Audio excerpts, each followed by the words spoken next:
Anyway, good evening to everyone. I can only see a few on my screen at a time, so I'm not quite sure who else is there and so on. But welcome to you all, especially those joining us for the first time.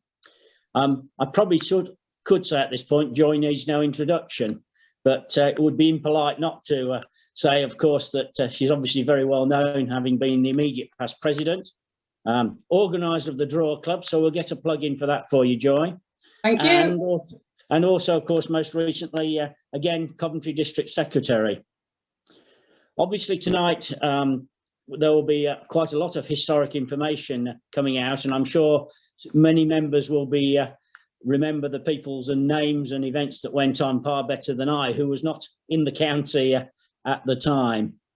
And of course, we mustn't forget that Joy Pluckrose was also a guild secretary at the time, and obviously, apart from his pill ringing activities, heavily involved in all guild matters. So, without going through the history before Joy gets to it, if Mike has got himself organised, I think we should actually be ready for you, Joy. Oh, reminder, if we've not done it, we are being recorded, and please be on mute so that we can prevent unexplained noises off. Okay, hello and welcome to everybody. Thanks, Andrew, for that introduction. Yeah, I think I've been here in the Coventry Guild, I said the other day, since 1968. So I do think I've been entrenched here for quite a long time. But I have to say, I did come as a fully fledged ringer at that time. So yeah, cut my teeth elsewhere, as it were. But anyway, thank you. Now I have to say, I feel something of a lightweight. Metaphorically speaking, not literally, just look at me, after the preceding two talks, where the professionals use their slides to help their talk. Unfortunately, I've only got a few photographs of this time, and I'll try to show them to you at the end. Well, obviously Mike will now, because I failed. I've got lots of cathedral bell pictures, but once you've seen one bell, it looks very much like another. I think at the time, Beverly Windsor was the one who was the Lord Lichfield for all these various projects. But I expect these photographs left with her when she went to live in Worcester. So this will just be a light-hearted meander through the 80s. First of all, I'd like to acknowledge help I've had from a number of people who've jogged my memory. The early 80s is a long time ago. So thanks to Ruth, Janice and Ray, Chris Mew, Jeff Randall and the Quins, I'd like to say thank you. Secondly, I'd like to apologise to those who tuned in to Chris Mew's talk about the Guild. No, I don't mean that quite as it sounds. I'm not apologising for that. But you may have heard some of this before. However, I don't intend to spend much time on the process of how the cathedral bells were rehung, but I do need to put a little bit of context into all this. So in June 1884, that saw the last ringing full circle of the bells, which were then a 10-bell ring, and they were hung in the octagon at the top of the cathedral tower. But from then onwards, it was chiming only. Fast forward to 1926, when a consistory court hearing granted permission for 14 bells, including 2 semitones, to be cast by Gillis and Johnson of Croydon, but they were still for chiming only. Fast forward again to the mid-60s, when a number of discussions were held with the cathedral, including the idea of lowering the bells in the tower. But the cathedral were always adamant that any development carried out was going to be at no cost to them. The cathedral negotiations continued. It was a bit like an itch that wouldn't go away. And in the late 70s, early 80s, the possibility of doing something with the cathedral bells seemed much more promising. So fundraising was stepped up a notch. However, it wasn't until the 15th of May, 1986, that the Guild, led by Harry Windsor and my late husband, the permission was finally granted to realise the scheme that had been put to the cathedral authorities. So from the early 80s, the Guild had a substantial challenge on its hand to raise enough money for the rehanging of Coventry bells. The original estimate was £70,000.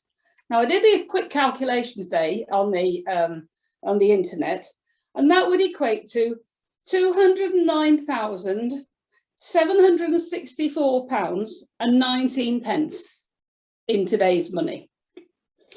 But the cost eventually rose to 120,000, the equivalent being 359,595 pence in 2020 terms. Two things really underpinned the fundraising. Firstly, there was a very successful and resourceful social and fundraising committee, the SRFC. It had been formed in 1973 when the Bell Repair Fund at that time, wait for it Simon, stood at £365. But by 1979, we had a whopping £960 in that fund. It makes me smile when I see the gender debate in the ringing world and look at the composition of the leading members of that group. They were all women. Ruth Border, Beverly Winter, Joyce Windsor, Jean Pryke, Mary Gunthorpe, Barbara Lewis, and yours truly. During the course of its existence, Amanda Slater, Jane Cox, Pat Boddenham, Viv Hopkins, Anne Mew, Sue Roderick, and Veronica Quinn also gave their time as members of this group. However, it goes without saying that the success of the fundraising depended on many, many, many unsung heroes throughout the Guild membership. I'm going to digress a little bit here and tell you about Jean Pryke. I don't know how many of you remember Jean Pryke. She was a lady of boundless energy who made you feel tired just to look at how much she could fit into a day. She and husband Peter both lived and rang at Priors Marston, and they decided to puppy walk for guide dogs in Leamington. And her puppy would be a great distraction at Guild meetings. She was never short of dog sitters while she was ringing, as the children took over that role. At the service, the puppy was taught to sit quietly under the pew. At the end of the statutory 12 months, guide dogs decided that her puppy would make a great brood bitch. And so Jean and Peter decided to keep her. When that dog's puppies arrived, Jean and Peter couldn't help themselves but to keep one of the puppies and walk it. So now we have two dogs at meetings. Yes, you guessed, at the end of the year, their puppy was chosen as a brood bitch, and Peter and Jean kept it. And so the pattern continues until we have 4 brood bitches all appearing at Guild meetings. Jean and Peter's kitchen and utility room was full of whelping boxes, but everybody in the Guild was welcome to go to Jean and Peter's to get involved with these puppies. And I blame her for my son's infatuation with dogs. But amidst all of this, Jean still managed to be part of the driving force of the SRFC. Also, ringing in the 1980s was very much a family affair, and there was no distraction of Sunday trading. So for many, the church and bell ringing was still the centre of their lives. Saturday meetings with the traditional ringing, service and tea were still very well supported, and members of the Guild turned out in great numbers to social events, such as sponsored walks, barn dances, beetle drives, etc., all of which netted cash into the BRF. I have to say that there seems to have been no distinction between funds raised for the Guild and funds raised specifically for the cathedral at that time. By far the biggest and most ambitious fundraiser was over the weekend of the 23rd to the 25th of August 1980, when the Guild staged an event at the Town and Country Show. This was like the poor man's royal show at Stoneleigh. The centrepiece of this event was to be the Expo Belfry, an 8-bell mobile belfry with a tenor of 300 weight. To make the most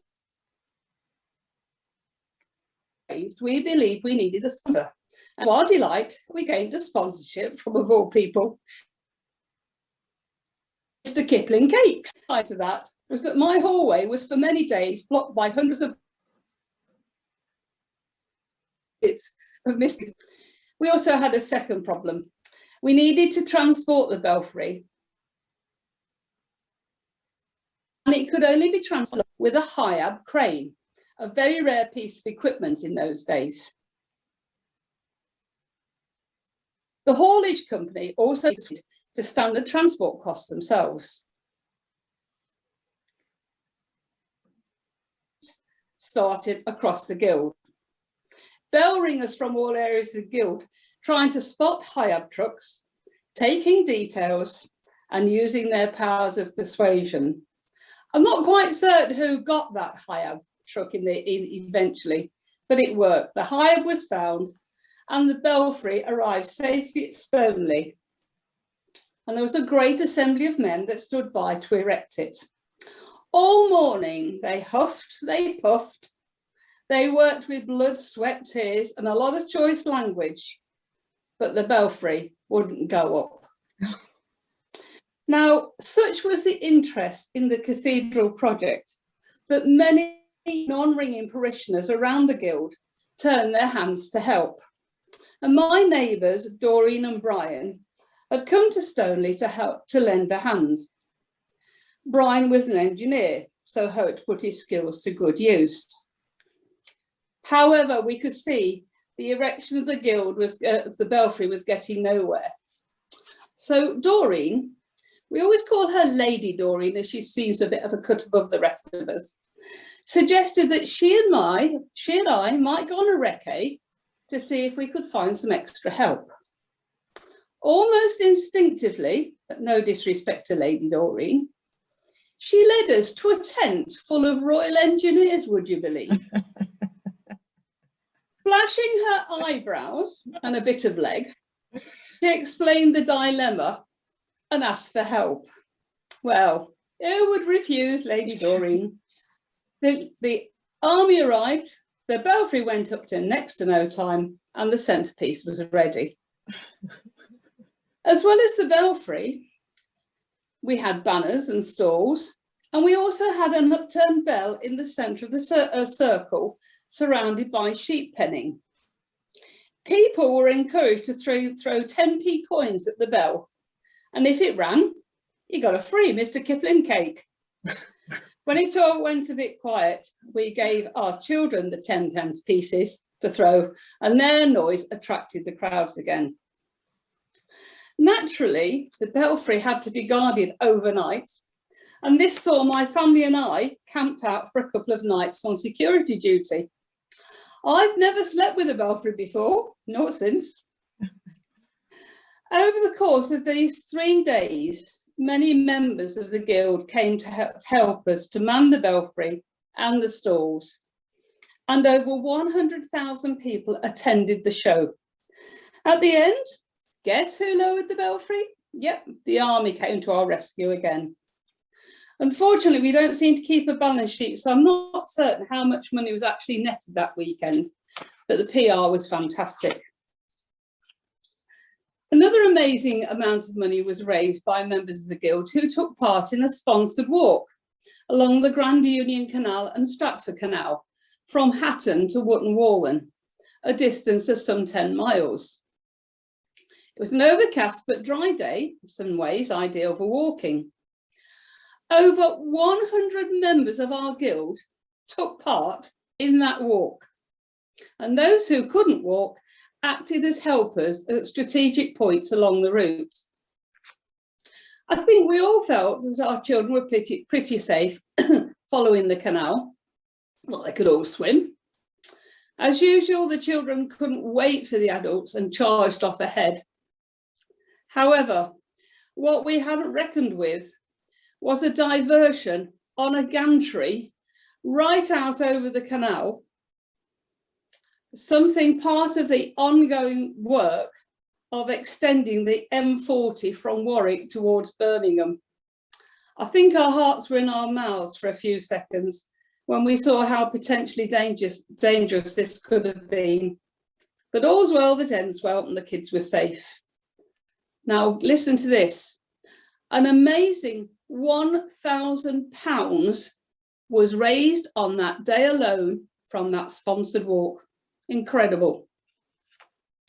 Towards the end of 1986, a kindly and very well received donation of £80,000 was given by Lady Lyons of Jaguar fame in memory of her husband. So that greatly reduced the amount we still had to raise. I expect during lockdown, most of you have turned out cupboards and sorted wardrobes. Guild members have always been very good at doing just that. And before the era of the high street filled charity shops, jumbo sales netted a good return. And these were held in a variety of venues by a variety of ringers right across the county. There were two notable and more lucrative venues for second chance goods at council-run charity shops. One was held over 2 days in Leamington, but the far more ambitious one was the charity shop at the bottom of Spon Street in Coventry, which the Guild hired. Now, perhaps what you don't realise, if you live in Kenilworth or Warwick or Stratford or anywhere south of Coventry, is that the quality and condition of your cast-off far outstrips the quality and conditions of cast-off from Coventry itself and north of Coventry. And so people were very willing to pay a bit more for your upmarket goods. Again, the idea was led from the SFRC, but it was Guild members who came to do their stints in these shops. It was enormous fun, I can't tell you. And you just can't begin to imagine what people threw out. That hats were the favourite try-on. We like to imagine that probably most of those hats had graced the stands at Ascot. As I said before, there was quite a buzz about the prospect of new cathedral bells that stretched out to all the parishes.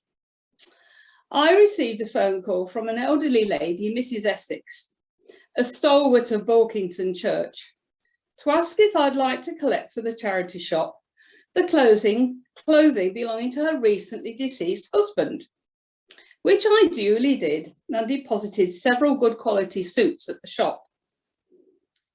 As was the custom for received goods, each piece was examined to make sure it was marketable and not dirty. And in the course of one of these examinations, a sum of £360 was found in a pocket. Fortunately, I knew it had come from the suit I'd had from Mrs. Essex. So I returned the £360 to Mrs. Essex. Not only was she surprised to see the money, but it solved a problem for her. Ah, she said, I wondered what he'd done with that money. It transpired that Mr. Essex had sold his car just before he died. And this was obviously the car money. Now the mind goes into overdrive. Was he deliberately hiding that money from Mrs. Essex? Was he saving it to buy an unexpected treat? Or why else might he have secreted away his stash of money? The mind boggles. Travelling lunches were another venture to raise money. They were the brainchild of Ruth Border and Barbara Lewis. I didn't actually get involved in these because I taught at a boarding school and all staff had to do weekend duties. So I was either coming off shift or going on shift on Sundays. But I'm now going to ask Ruth to unmute herself and tell us about her lovely travelling lunches.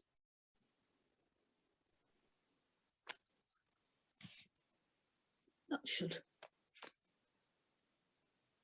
should do it, I think.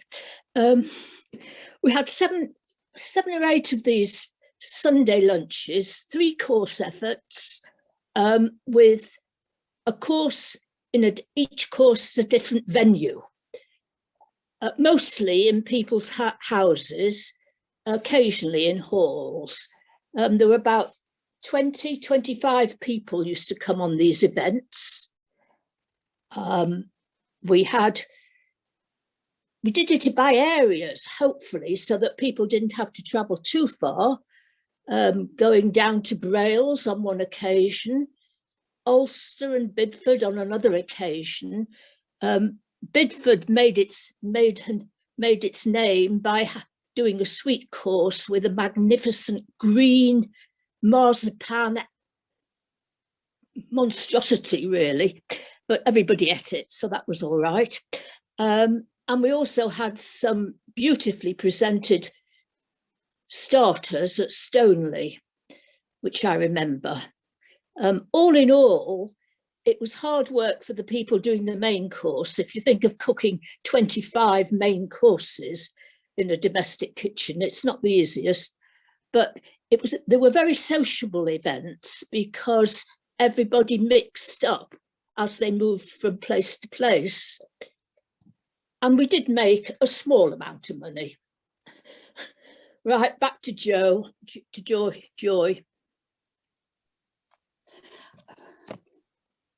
I think the emphasis there is not just on the fundraising piece of it, but the sociability of it and the actual support that every guild member gave. And it was a lovely way of actually getting to know guild members and people all sort of getting together. But as Ruth says, it's a bit daunting cooking 25 dinners in one kitchen. I think as well, if I remember correctly, the times were staggered slightly so that not everybody turned up at, say, 1 o'clock for the main course. I think they perhaps staggered them over an hour or so. So that was the idea. It never quite worked out like that, but yes. Hopefully it was good. Thank you, Ruth. So another idea that the guild had when we got a little bit fed up and we ran out of ideas was to send it an idea called Over to You. And this put the onus right back onto the members of the guild to come up with ideas in their own vicinity where they could raise money for us. Now, I had the bright idea to create a marmalade mountain. I was probably inspired by the kids' love of Paddington Bear. So I began by making 7 jars of marmalade, which I sold locally. The amount I raised then allowed me to make 14 jars of marmalade, and then 28, and so on. Until my last batch, I actually finished making 112 jars of marmalade. I had a huge donation of jam jars from guild members, and I marketed the marmalade through guild meetings, my church congregation, school, charity stores at Leamington and Warwick. I don't know how much it raised, but strangely enough, the effort didn't put me off marmalade.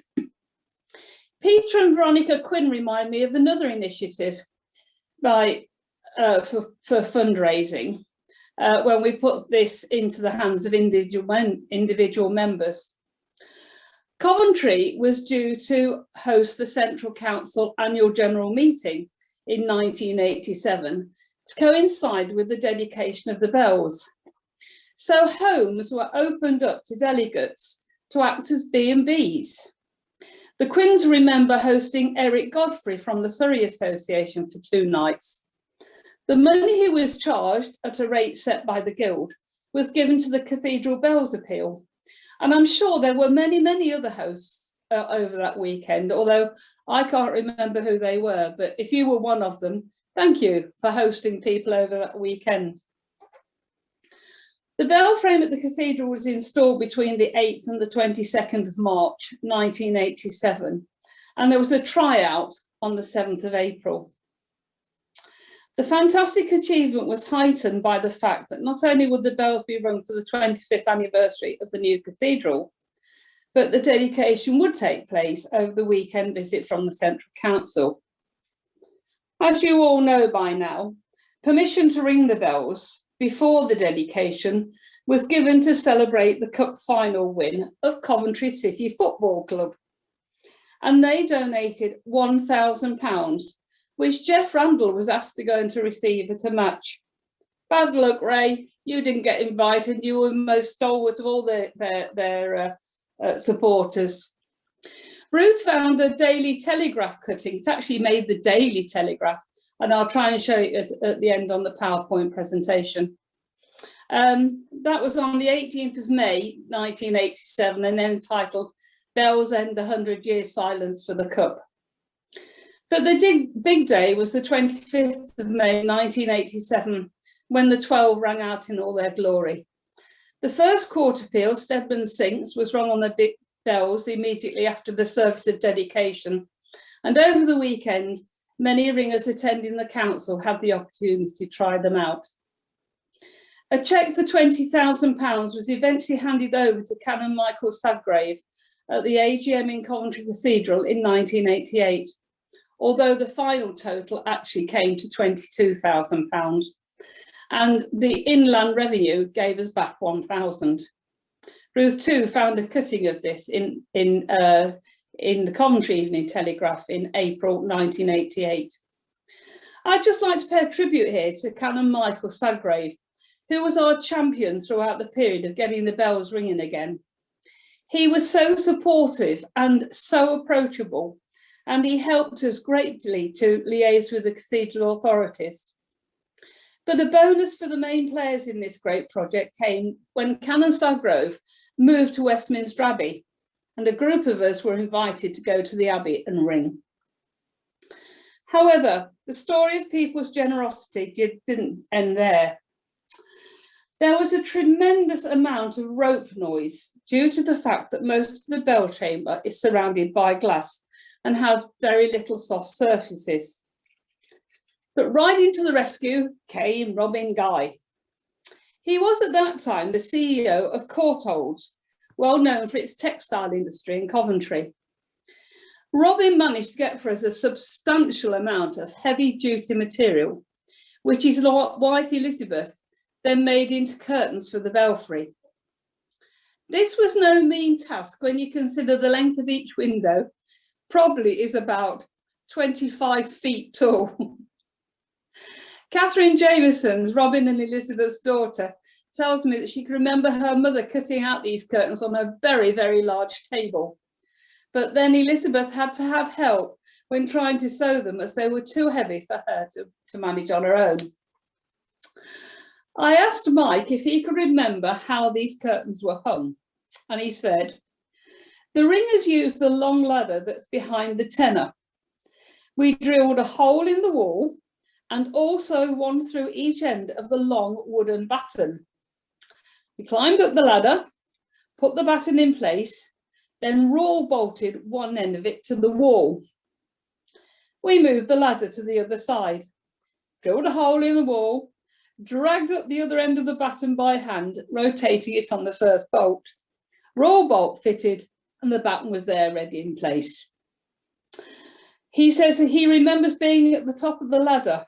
Robin Guy was there, and Peter and Jeff Randall, he thinks, and possibly some others. Not sure that health and safety would totally approve today.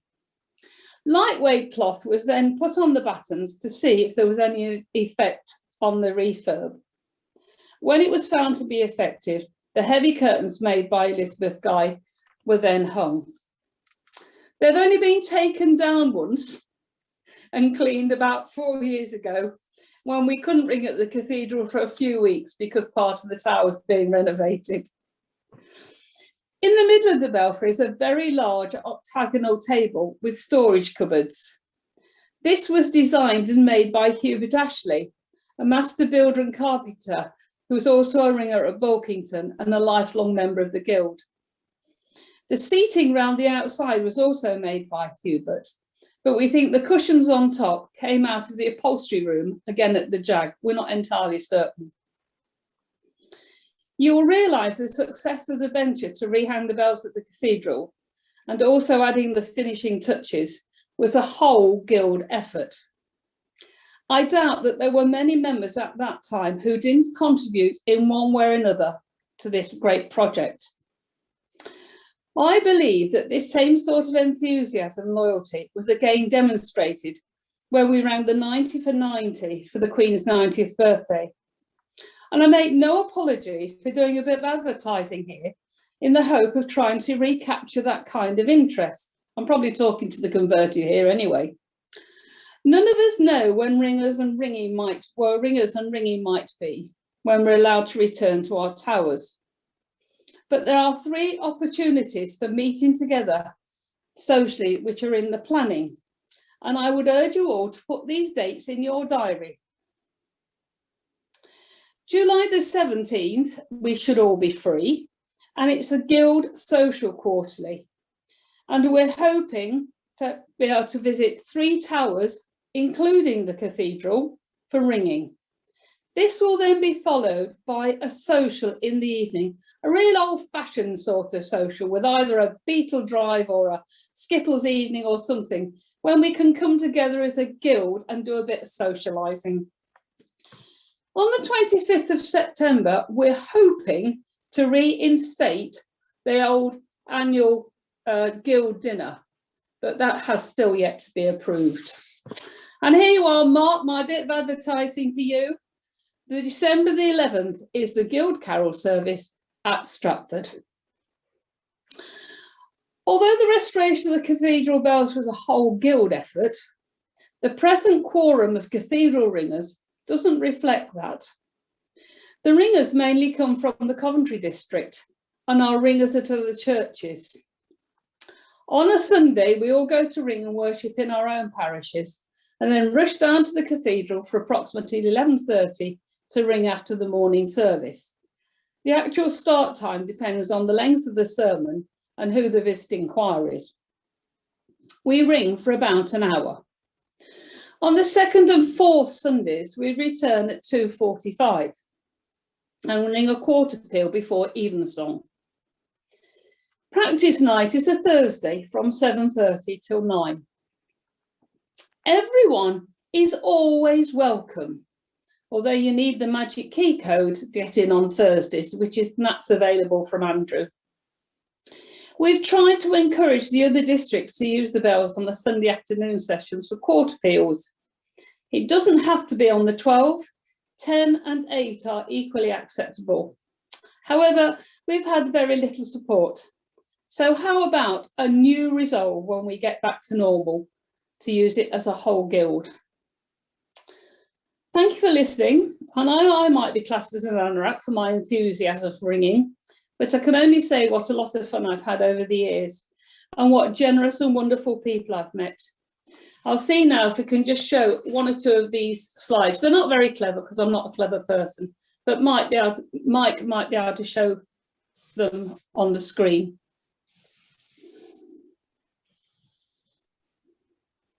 So this first one is when the bells were actually going off to the foundry. So you can see on the lorries and the final chapter of the bells going. I'm not certain who's on that first, on the top picture. I did think the person on the lorry might have been Jeff Randall, but I'm not entirely certain. I couldn't get close enough to it. Or there may just be people from the foundry. But this was farewell to the bells as they left after a great amount of work and so forth. Next slide, please.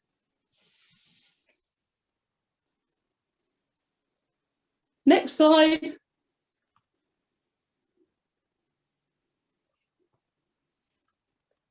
Mike, can you? Oh, yes. So this was taken obviously when the bells had come back again and the ropes were being put in and being adjusted. This top picture is Harry Windsor. He was the chap who actually led the guild, who was president of the guild, did a tremendous amount of work, and he got an MBE eventually for his work.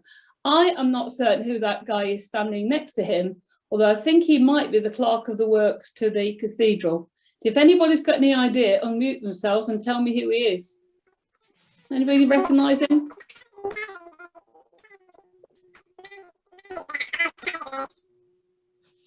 Can't hear.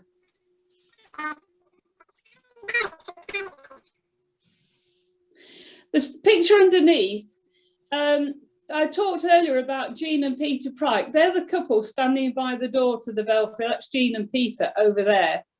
I do not know who the chap is. We thought he was on a mobile phone, but there wasn't a mobile phone in those days, so I'm not certain who he is. And the one next door to it, the girl next door to it, is in fact my daughter.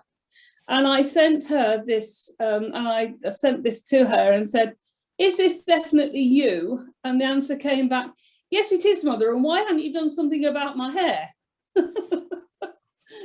Didn't get very good response. Next one, please. Yeah, so this was a piece that Ruth found for me in the Daily Telegraph. This was a piece about the bells being rung for the return of Coventry Football Club in the Daily Telegraph, 19th of April 1987. Next one, please. They've all gone a bit yellow with age, I think, like the rest of us.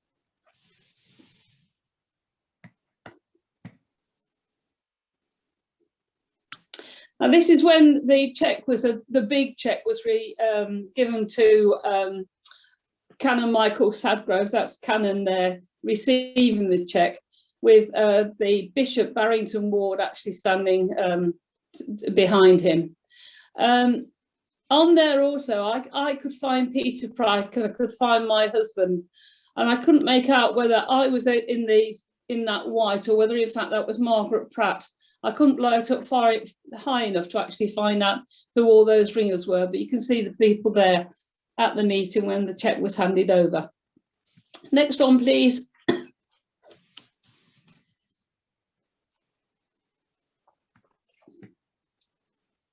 This was a piece that appeared. Whoops. This was a piece that appeared in the Ringing World in July 25th, 1986. The chap on the right-hand side is a chap called Frank Perrins, who was an absolute stalwart of the Guild, very well known throughout the Guild for various reasons. And he was 94 and had championed really getting to grips with these cathedral bells for an awful long time over his lifetime. And sadly, he died the Sunday before they were first rung, so he never actually got to hear them. That was Frank Perrins, but a very sad story. I can't quite remember. He had a vicar, a son for a vicar. I think he was called Everard, and I think Everard came to one of the services or came and took one of the services. Can't quite remember. Probably Chris Mew will know in a minute. Next one. This is just another piece of about the cathedral bells that appeared in the Ringing World on May the 8th in 1987. So if anybody wants to dive back through the archives of the Ringing World, you can find these and read these pieces all together. The cartoon is nothing to do with Coventry Cathedral bells, it's to do with college use. Next one.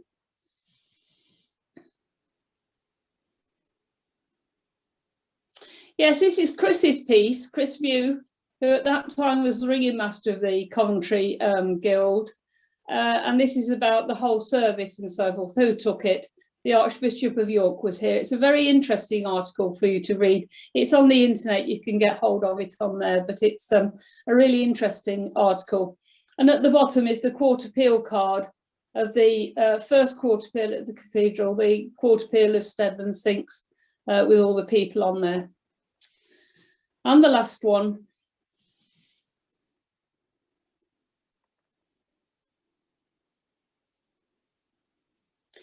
And this is a lot younger looking, all of us are a lot younger looking on here. This is the quarter peal band that rang the Stedman Sinks, taken after the when we came down from the belfry. So if you look on the back row, you can see Chris Mew at the front there on the left-hand side, but behind him is Peter Border, Ruth's husband. If you move along, the very tall chap, in fact, is Ray Winter. Next to him, considerably looking smaller, is my husband, my late husband.